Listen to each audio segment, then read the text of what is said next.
Salut à tous, très heureux de vous retrouver pour un nouvel épisode du Dunk Hebdo NBA Podcast, un épisode spécial qui marque le début de notre série des post-mortem. On va donc revenir dans les prochaines semaines sur les éliminés, les franchises éliminées au cours des playoffs, dans un format qui se situe entre le bilan de saison et la projection sur l'avenir. On est un peu entre les deux. Et pour ouvrir le bal, je vais parler de l'équipe de cœur de celui qui m'accompagne aujourd'hui. C'est les Memphis Grizzlies, vous l'aurez deviné. J'ai Tom avec moi. Comment ça va, Tom? Très bien, Ben, en bonne santé et content de pouvoir suivre les playoffs et toi? Ouais, on sent que là, ça commence à sentir le sang, Tom. On est sur de très grosses performances. Ouais. On enregistre quelques heures après que Devin Booker ait repris feu. Hein, il avait Mm. déjà pris feu, il a repris feu. Donc, non, comment dire, c'est la période la plus agréable, mais d'un côté, il faut aussi tirer le bilan de ces équipes-là. Donc, on va commencer aujourd'hui avec Memphis. Alors, avant de commencer, quelques petites explications sur le format. On ne sera pas sur des podcasts d'une heure. Alors, enfin, vous nous connaissez, c'est la première. Peut-être qu'au bout de la cinquième, le cinquième post-mortem, pardon, on sera une heure. En tout cas, on sera sur un format un peu plus court et on va sortir ça au compte-gouttes jusqu'à la fin des playoffs. Donc, vous n'aurez pas forcément tous les post-mortem de toutes les équipes qui ont été éliminées au premier tour dans les 10 jours qui vont suivre. On va faire ça petit à petit. On a aussi certaines préférences, certains intervenants du podcast voulaient intervenir sur telle et telle équipe. Donc, on va sortir ça sans ordre vraiment de conférence, parce que vous le verrez, la deuxième équipe dont on va parler est à l'Est après. On va sortir ça sans ordre de préférence, mais voilà, c'est pour vous donner un petit peu plus de contenu, Tom, parce qu'on n'en a jamais produit autant de contenu. Donc voilà, Carrément, ouais. voilà, là on est Stakhanovitz, on produit beaucoup, beaucoup. Donc on va commencer avec Memphis, sans transition, hein, sur ces podcasts un peu plus courts. Chaque podcast post-mortem, Tom, on aura 4 questions, 4 directions. On va commencer par la première question. L'objectif de la saison a-t-il été rempli? Ce qui va nous permettre de revenir sur la saison de l'équipe et aussi sur ses playoffs. Avant de commencer, je donne quelques petits éléments sur Memphis. Memphis s'est donc fait éliminer au premier tour des playoffs 4-2 par les Lakers. En saison régulière, c'était 51 victoires pour 31 défaites. 11e attaque, 2e défense selon Cleaning de Glass. Tom, je reviens vers toi. L'objectif de la saison a-t-il été rempli, selon toi? Alors pour moi, oui et non. Alors mais plus non que oui.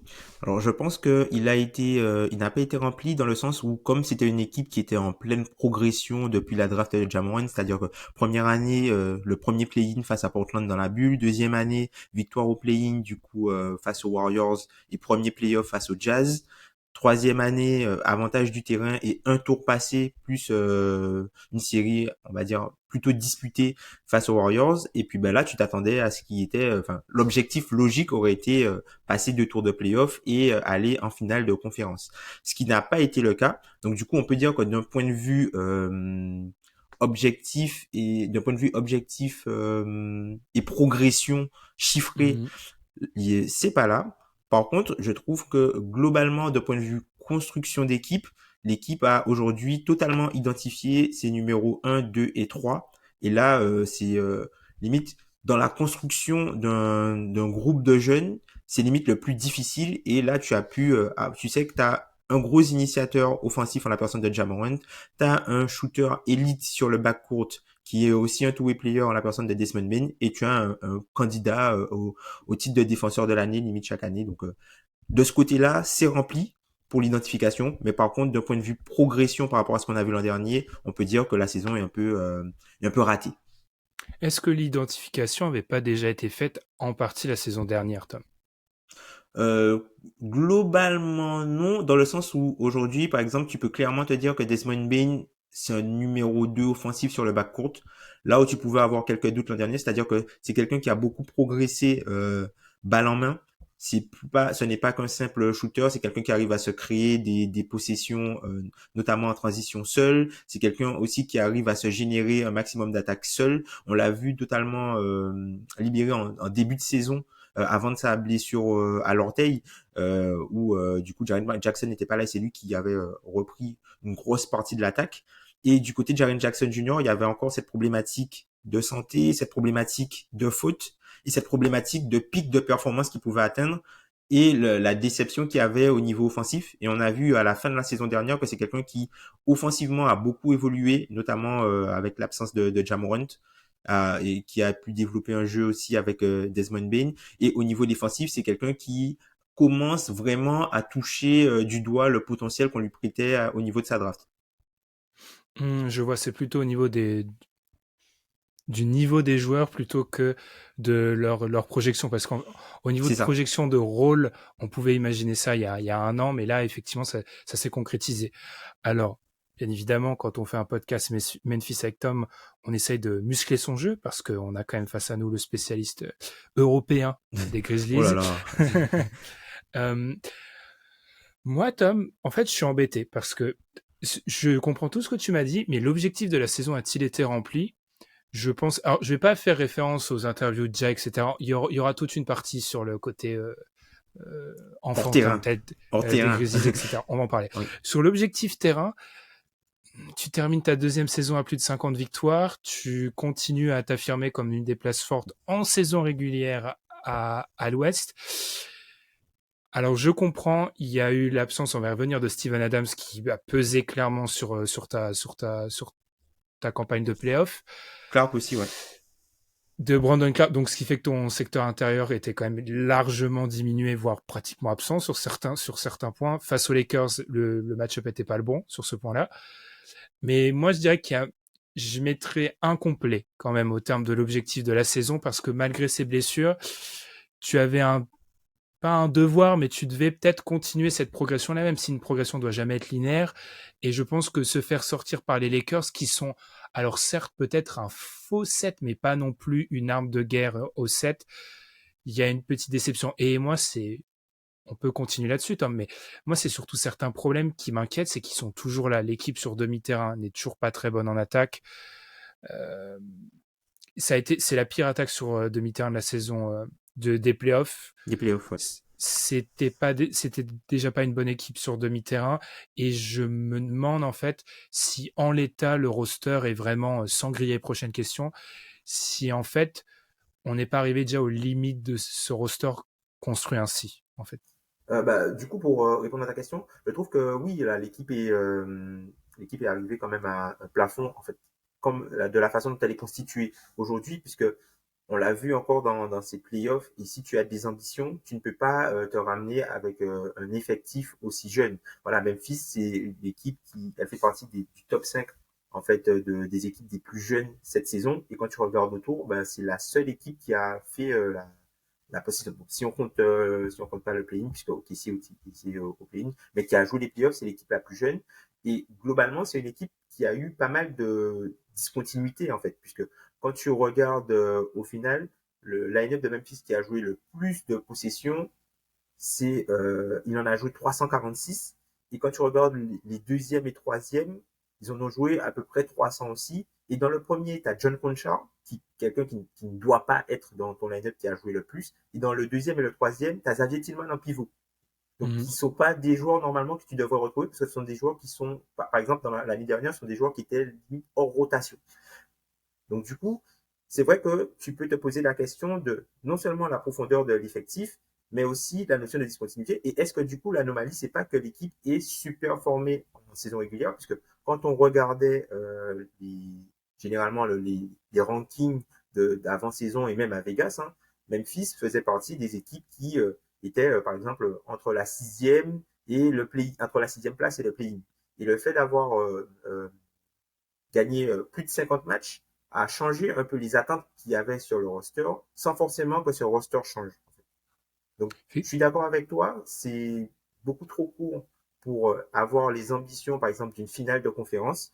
Mais est-ce vraiment surprenant, en fait, que l'équipe échoue de cette façon quand on voit comment l'effectif est constitué et quand on prend le contexte? Effectivement, quand on regarde les codes d'avant-saison à Vegas, les Grizzlies étaient au même niveau que les Mavs, et c'est-à-dire 1, 2, 3, 4, 5, 6, 7, quoi. Donc à la bataille pour le play-in, effectivement. Là où je te rejoins, c'est que comment dire? Ce qui est difficile dans cette analyse-là, c'est qu'il faudrait un peu décontextualiser la saison régulière, en fait. Et Oui, c'est peut-être, Memphis, c'est peut-être un des exemples qu'on doit citer dans notre podcast qu'on devra faire sur l'importance de la saison régulière, où en fait, certains des éléments, notamment par exemple, cette attaque demi-terrain que tu ne payes pas sur de la saison régulière, tu commences à de la payer sur les playoffs. Là où je me pose des questions sur l'effectif, peut-être, et on va basculer sur la deuxième question petit à petit, c'est par exemple, tu vois, un cas comme Steven Adams, qui reste un joueur qui a entre guillemets jeune, mais j'ai été voir depuis sa draft, il est huitième pivot en NBA en termes de minutes jouées. Il a joué oui, énormément de minutes. Et quand tu regardes les mecs au-dessus, bah, la plupart ont des soucis de blessure, en fait. Donc, c'est pas très surprenant que pour un joueur qui a un jeu si physique, qui en plus a joué des longues campagnes de playoffs, c'est pas très surprenant commence à avoir ce genre de problème physique qui arrive. Donc, je me demande si, effectivement, tu dois pas passer du moment où tu es dans l'accumulation de jeunes joueurs au moment où tu sélectionne en fait. Et on bascule sur notre deuxième question, Tom. Où en est la franchise dans son projet après cette saison? Est-ce qu'on n'en est pas justement à ce moment-là où on a accumulé les jeunes joueurs et maintenant on doit commencer à faire des choix et surtout construire une équipe pour qu'elle aille loin en playoff maintenant? oui, c'est ça. L'équipe est au moment de l'accélération. Il y a eu deux campagnes de saison régulière plutôt intéressantes à plus de 50 victoires. Là, le prochain objectif, ça va être du coup d'aller chercher des résultats en playoff. Et pour aller chercher des résultats en playoff, il va falloir pallier certains manques. Et je pense qu'on est aussi à la croisée des chemins dans la construction de l'équipe. C'est-à-dire que aujourd'hui, enfin jusqu'à la saison dernière, Memphis construisait l'équipe avec Ja Morant. Et du coup, là, il va falloir construire l'équipe autour de Ja Morant. Je m'explique. Hmm. En gros, c'est-à-dire que si tu construis autour de Ja Morant, t'as pas forcément besoin d'avoir le meilleur backup de NBA, tout simplement parce que quand tu vas arriver en playoff, il y aura très peu de minutes où t'as pas de Ja Morant, normalement. Alors que Hmm. là, comme tu construis avec lui, c'est un joueur qui a une propension à se blesser. Tu sais que tu auras besoin de quelqu'un au cas où il n'est pas là, si tu veux continuer à avoir des résultats. Et du coup, ça c'est un paradigme qui va potentiellement changer. Et je ne sais pas si Tyus Jones sera encore dans l'équipe l'an prochain.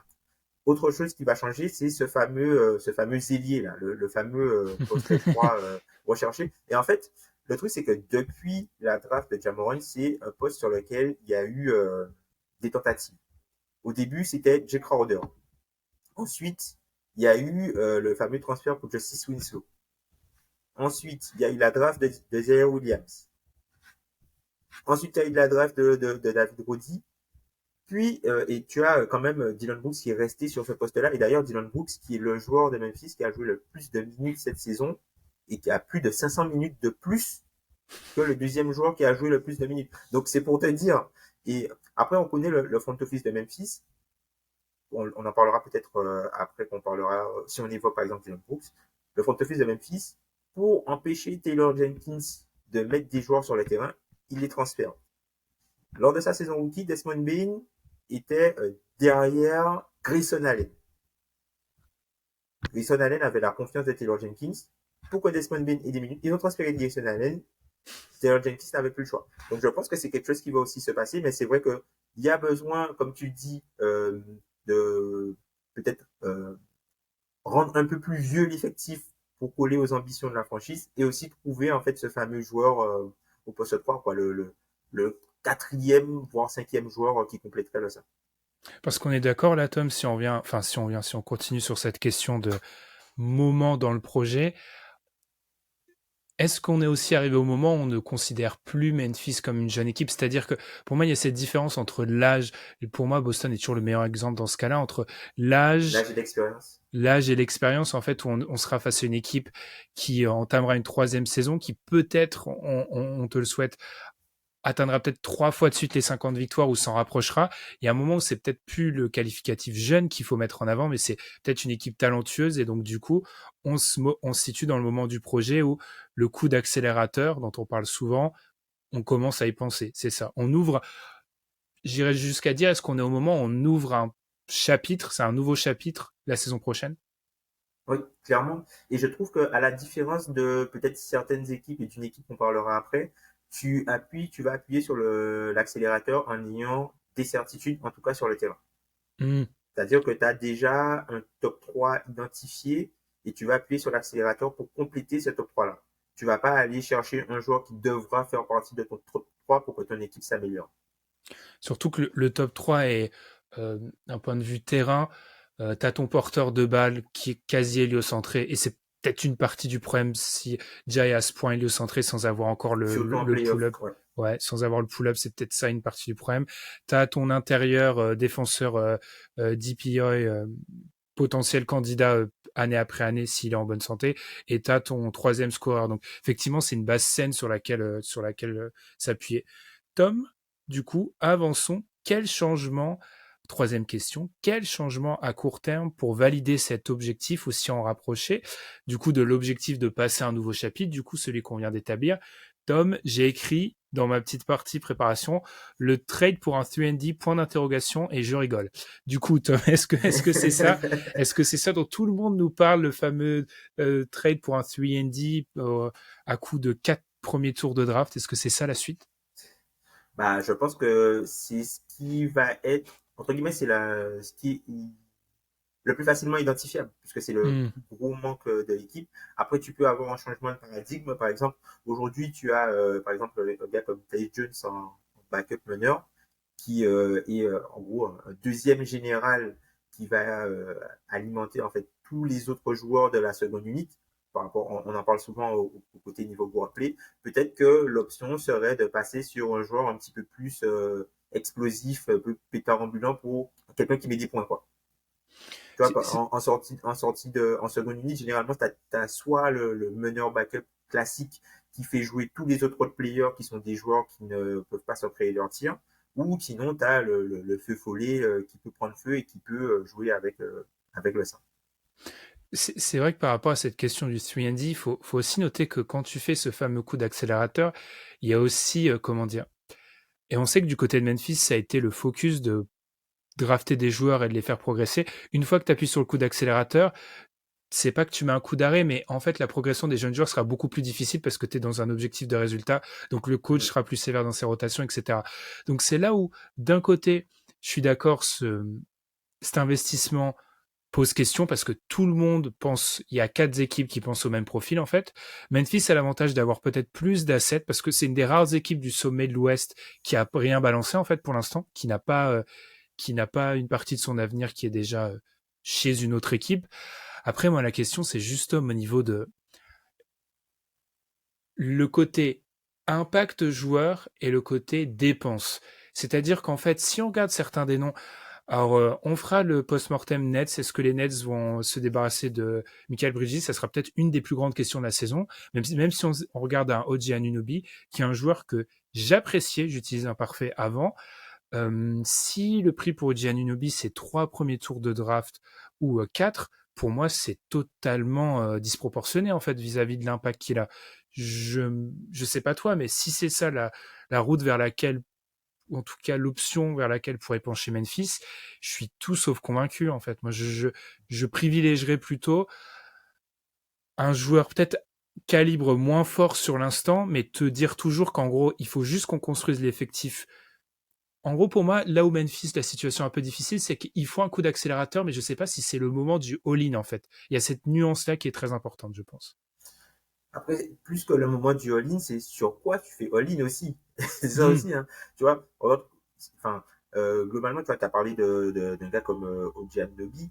Effectivement, si tu le rajoutes dans l'effectif, un peu, moi, je suis un peu moins fan à mesure. C'est-à-dire que je trouve un peu comme Miles Turner, on s'attache beaucoup à la C'est théorie de une ce qu'est le théorie. joueur. Voilà. Mmh. Et surtout que, tu vois, le rôle qu'il a, par exemple, à Toronto, il y a eu des sorties un peu médiatiques cette année comme quoi il se plaignait un peu de ce rôle-là. Sauf que toi, tu le veux pour le rôle Pour qu'il ce joue. rôle-là. Donc, C'est clairement voilà. Miles Turner. Voilà, c'est ça. Et est-ce que du coup, tu paies, comme tu dis, est-ce que tu paies 3 4 tours de draft pour ce rôle-là? Tu Mmh. peux te dire que oui, si tu vois que c'est la pièce maîtresse qui te manque, c'est-à-dire que plus que lui, c'est ce qui te permet de débloquer qui compte. Mmh. Et du coup, là, dans ce cas, si par exemple, si un joueur qui peut-être intrinsèquement, c'est pas forcément un All-Star, mais par rapport à ce que tu as aujourd'hui à sa position, c'est-à-dire quasiment rien, vu que Dylan Brooks ne sera plus là et ne sera pas conservé, est-ce que du coup, euh, t'as déjà cette problématique, c'est-à-dire pas le joueur en lui-même, mais ce qu'il va apporter parce que t'as rien en valeur t'as rien en remplacement derrière. Mhm. Et l'autre chose, c'est si lui quitte le marché, il y a qui? Si Exact. lui quitte le Bah, marché, il y a qui? C'est ça aussi la problématique. Et tu vois, tu parlais aussi de la notion d'asset. Tu disais que même si c'était, par exemple, l'équipe qui avait potentiellement le plus d'assets pour acquérir ce jour-là, et moi, je suis pas d'accord. Alors, pour moi, il y a des équipes qui sont beaucoup plus, on va dire, qui vont être beaucoup plus agressives sur le dossier parce elles sont beaucoup plus en panique. Une équipe comme Dallas, une équipe comme Denver, par exemple, des équipes, par exemple, comme OKC, on les assets. Une équipe comme Houston, qui va commencer à avoir de la pression, à des assets. Une équipe comme New Orleans ouais, aussi mais a des assets. tu vois, tu m'as cité quatre équipes, elles sont pas du tout dans la même stratosphère. T'as une équipe qui joue encore en ce moment, t'as Ouais. une équipe qui est top 4 à la draft. Là, ce que je voulais expliquer, c'est que peut-être que Memphis, quand on regarde ces équipes, à exception peut-être de Denver, quand on regarde ces équipes qui ont l'avantage du terrain et qui s'en rapprochent ou qui évitent le play-in, c'est celle qui a le plus d'armes, en fait, à l'instant, Oui, oui, Memphis. oui, oui, oui, oui, oui, Tu oui. vois, Oui, de ce c'est. côté-là, oui, oui. Hmm. Après, je suis Mais du coup, d'accord c'est que pas les... Ouais. dans une course à l'armement, ou en tout cas dans une course où le, le prix d'OG Anunoby viendrait à devenir complètement fou, oui, Memphis n'aura pas la meilleure offre de la NBA. Ça, je suis d'accord. Mais c'est ça la problématique, c'est que, comme tu disais, par rapport à l'âge par rapport à l'âge et par rapport au projet, c'est-à-dire qu'aujourd'hui, Memphis est en compétition de point de vue terrain, globalement, avec des équipes qui sont dans un autre stade, qui sont plus au niveau de la fenêtre de titre. Par contre, au niveau des joueurs recherchés, Memphis est plus en concurrence avec des équipes qui sont pas encore en playoff. Mm.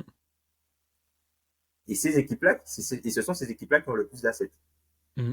Et le truc, c'est que moi, j'insiste toujours là-dessus. Il faut pas non plus se dire, ah, on a le temps, etc. À la NBA, tu Non. n'as pas le temps, tu sais pas jusqu'à quand tu auras tes superstars soit là, soit en bonne santé, donc tu n'as pas non plus vraiment le temps d'attendre. Est-ce qu'il n'y a pas non plus une. C'est pas urgent, Tom, mais le secteur intérieur a été blessé sur les playoffs. Est-ce qu'il n'y a pas non plus cette question-là sur le secteur intérieur? Qu'est-ce qu'on fait Alors, Steven Adams reste là encore 2 ans de plus, il y a encore le contrat, mais qu'est-ce qu'on fait à plus long terme? Tu vois, avec Xavier Tillman qui du coup est blessé gravement. Enfin, Est-ce que d'accord. Brandon Clark qui est blessé gravement? Qu'est-ce qu'on fait? Genre, est-ce que c'est pas une question qui commence à se poser légèrement de plus en plus? Parce que le thème de ces playoffs, c'est un peu quand même le secteur intérieur, globalement. Donc, est-ce que c'est pas une problématique aussi, ça? Oui, je pense que ça peut être une problématique, mais globalement, je trouve que toi, Brandon Clark a montré pas mal de choses quand il était là. Enfin, la série contre Minnesota, Memphis ne gagne pas sans lui, clairement. Euh, Ensuite, Steven Adams, c'est ça aussi. C'est-à-dire que Steven Adams, c'est un joueur qui est assez clivant parce que c'est pas un pivot offensif. Par Mhm. contre, il a un gros impact sur le jeu offensif de Memphis. Notamment, alors, tu as parlé du coup de l'attaque sur demi-terrain. Mais tu vois, là où Memphis est très mauvais en attaque sur demi-terrain en point par play, l'attaque sur demi-terrain au global est, on va dire, moyenne moins parce qu'il y a la force du rebond offensif de Steven Adams et Mhm. de Brandon Clark. Quelque chose aussi qui joue, en fait, c'est encore une fois leur remplacement de ces joueurs-là. C'est-à-dire que ce sont des joueurs dans l'effectif, il n'y a personne qui fait ce qu'ils font. Et du coup, quand tu dois remplacer tes deux intérieurs guerriers par un joueur un peu comme Son Sialdama et par Xavier Tillman, ben, tu vois, t'es pas dans la même catégorie. Moi, je trouve que Mhm. c'est un secteur intérieur qui a déjà montré de bonnes choses. Je pense qu'il faudra lui laisser un peu de temps et je pense pas que ce soit vraiment la faiblesse, parce que je pense que l'équipe peut se passer potentiellement des services de Steven Adams si Brandon Clark est là. Et l'équipe en saison régulière peut être viable avec Steven Adams sur le terrain, en ayant Brandon Clark sur le banc. Mais encore une fois, il y aura une notion de santé, puisque ce sont deux joueurs qui se sont blessés et qui se sont blessés pour de très très longues semaines. J'allais demander la question habituelle, Tom, est-ce que tu as quelque chose à rajouter? Mais tu as forcément quelque chose à rajouter. Donc, du coup, allons sur la dernière question, Tom. Quelle sera la problématique de l'intersaison pour aller dans ce sens? ouvrons le chapitre, parce qu'on est obligé d'en parler au bout d'un moment. Et je pense que ça doit, en tant que fan de Memphis, ça doit être un peu rageant d'avoir cette très bonne équipe sur le terrain, mais de voir que la plupart des gros titres se font sur le hors-terrain et l'attitude. Est-ce que, Tom, il y a un problème? Je vais y aller de manière en paix, Tom. Est-ce qu'il y a un problème d'attitude, de maturité avec cette équipe, selon toi? Je pense quand même, par rapport à tout ce qui s'est passé en dehors du terrain cette saison, il y a quand même un certain problème de maturité. Après, tout le procès qui est fait par rapport au fait que les joueurs dansent avant les matchs sur l'intro, Ouais, ça pour moi c'est c'est clamé, totalement ridicule. ça c'est ridicule. Pour moi Ça, c'est ça c'est totalement ouais. ridicule. C'est pas ça qui fait que tu es une équipe mature ou pas. Après, c'est vrai que voilà, Ja Morant, il a eu pas mal de problématiques hors terrain depuis 1 an et demi. Quand tu es le leader, ça a une influence forcément sur les résultats de l'équipe. Et je trouve que par rapport à la maturité, je pense que lui il doit vraiment mûrir de ce côté-là sur le hors-terrain. Alors, est-ce que ça va potentiellement changer le joueur qu'il est? Puisqu'on sait qu'il y a des joueurs où ils ont besoin de faire certaines choses hors du terrain pour pour jouer d'une certaine manière aussi. Peut-être que ça fait partie de sa personnalité. Mais après, tu vois, pour tout ce qui est trash talking, même quand l'équipe n'était pas bonne, c'est-à-dire que Ils l'ont depuis la toujours fait. première saison, ils l'ont toujours fait. L'équipe a toujours fait ça. Donc, je trouve que voilà, c'est quelque chose qui est dans l'ADN de l'équipe. Je pense que l'équipe devra mûrir globalement, et surtout les leaders de l'équipe devront mûrir globalement d'un point de vue expérience. Mais après, je pense qu'il y a aussi des choses au niveau du terrain, parce que le hors-terrain, c'est une chose et c'est problématique. Mais au niveau du terrain, par exemple, cette saison, je trouve que Ja Morant a été un peu en deçà, défensivement en tout cas. Ça me fait un peu penser à petite référence rap, c'est quand Jay-Z dit vie meurt en héros, vit assez longtemps pour être le vilain. Bah, c'est clairement ça, Memphis. C'est ça, Il y c'est a, il ça, y a un c'est ça. moment où c'était l'équipe voilà, qui montait avec les jeunes, etc. Et maintenant, ce sont devenus les vilains. Par rapport à ce côté hors terrain, moi j'ai juste un peu à dire que moi, ce qui me gêne beaucoup, c'est notamment vis-à-vis des médias dans le traitement pas aller en conf de presse. C'est un truc dont on a beaucoup parlé sur la conversation entre nous, parce qu'en fait, là, c'est tu parles, tu fais les danses et tout, personnellement, je m'en fiche. Là où c'est un peu embêtant vis-à-vis des autres joueurs, c'est peut-être le fait de forcer du coup des role-players à parler aux médias, ce qui n'est pas en fait leur Clairement. rôle. En fait, c'est pas leur rôle en tant que franchise player qui a déjà signé son extension. Ja Morant, tu as à parler parce que ça fait aussi partie du contrat implicitement. Donc ça, c'est un peu gênant.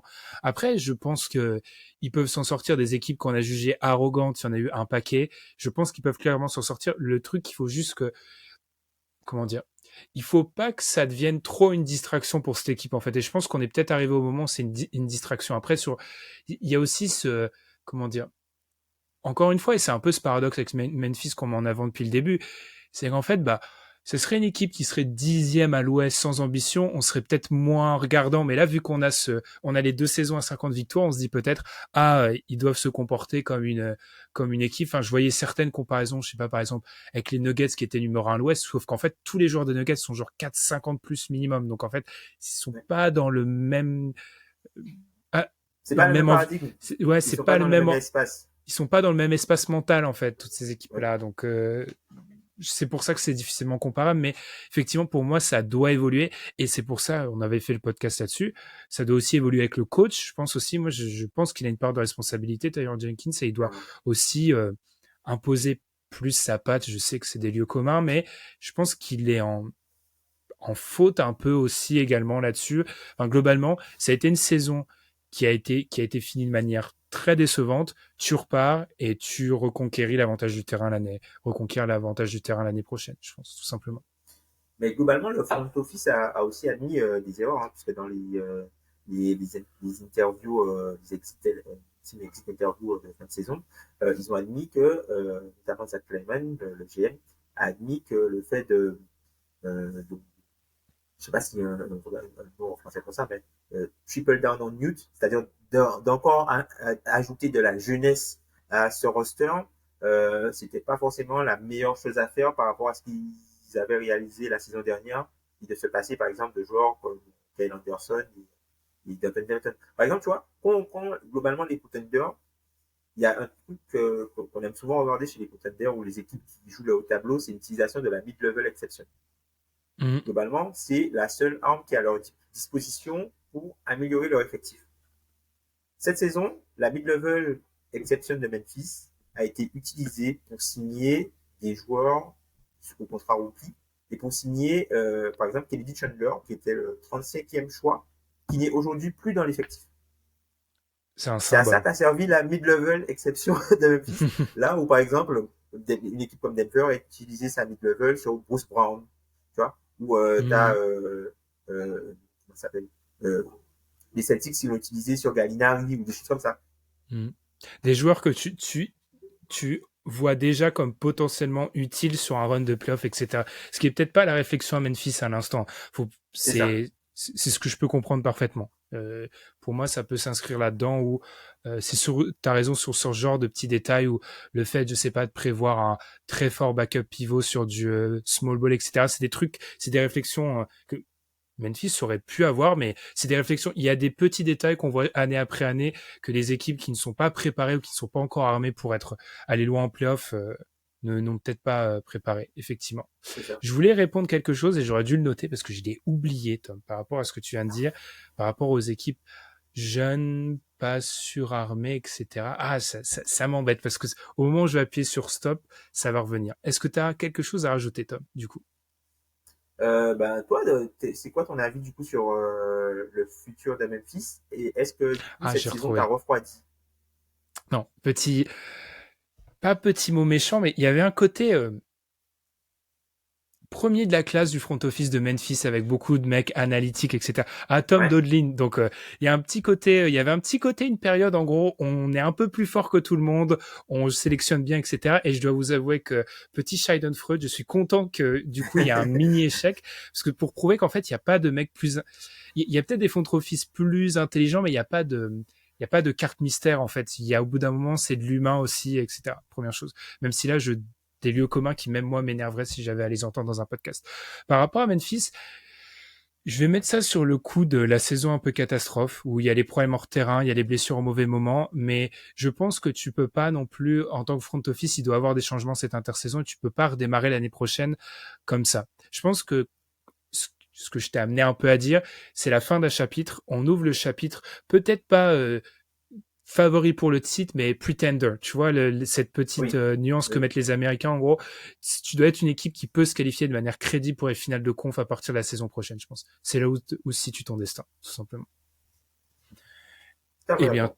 eh bien, Tom, premier post-mortem terminé. N'hésitez pas, du coup, à nous dire dans les commentaires, sur Twitter, partout, ce que vous en avez pensé, si vous êtes friand du format, et puis surtout, quel est votre bilan à vous de la saison de Memphis. Je pense que ce sera une des équipes qui aura un des bilans, peut-être de la part des auditeurs, les plus salés, Tom. Parce que je pense que le hors-terrain aura peut-être pesé sur la vision qu'on a de cette équipe de Memphis, du Bah, coup. surtout en France, hein, écoute, hein.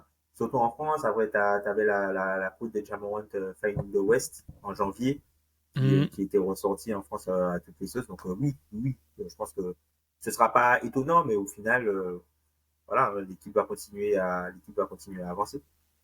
Exactement. Eh bien, du coup, merci de nous avoir écoutés. On vous rappelle de nous suivre sur les plateformes de podcast, Spotify, Apple Podcast, toujours 5 étoiles, quelle que soit votre plateforme, ça nous aide énormément. Également sur YouTube où on gagne des auditeurs, non, des viewers de plus en plus, des abonnés. Donc merci beaucoup. Tom, on se retrouve bien très vite et on part du côté, cette fois-ci, de l'Est. On ne révélera pas l'équipe en question, mais on va s'attaquer. Southeast, baby! Bon, bah, on a révélé l'équipe en question. À très vite. Salut.